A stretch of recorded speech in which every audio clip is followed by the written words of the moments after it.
ভারত বাংলাদেশ সম্পর্কের ব্যাপারে হাসিনা একটা গলার কাটা, এইটা যেহেতু, কিন্তু এটা কি বাংলাদেশ এই প্রবলেম ক্রিয়েট করছে?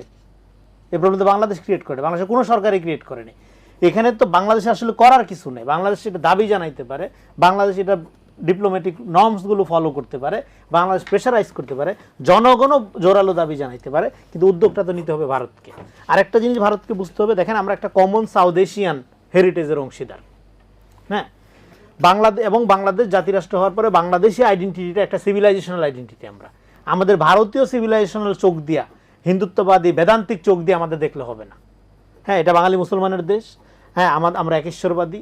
হ্যাঁ, এবং আমাদের একটা আলাদা সাংস্কৃতিক বুদ্ধিভিত্তিক দার্শনিক পাটাতন আছে, সেটা ইন্ডিক সিভিলাইজেশন দিয়ে আমাদের বিচার করলে হবে না। আমরা আপনাদের কালচারাল কলোনির অধীন না, আপনারা আপনাদের দার্শনিক বয়ানের দাস না। আমাদের আলাদা এপিস্টেমোলজি আছে, আমাদের আলাদা জ্ঞানতত্ত্ব আছে, আমাদের আলাদা অন্টোলজি আছে, আমাদের আলাদা ইকোসিস্টেম আছে, যার মধ্য দিয়ে আমরা চিন্তা করি, এবং আমরা হেট্রেশনারি পলিটিক্স করি না। বাংলাদেশ এখন সাউথ এশিয়াতে আসছে, বাংলাদেশ একটা অনন্য দেশ যেখানে একমাত্র ইলেক্টেড ডেমোক্রেটিক সরকার আছে।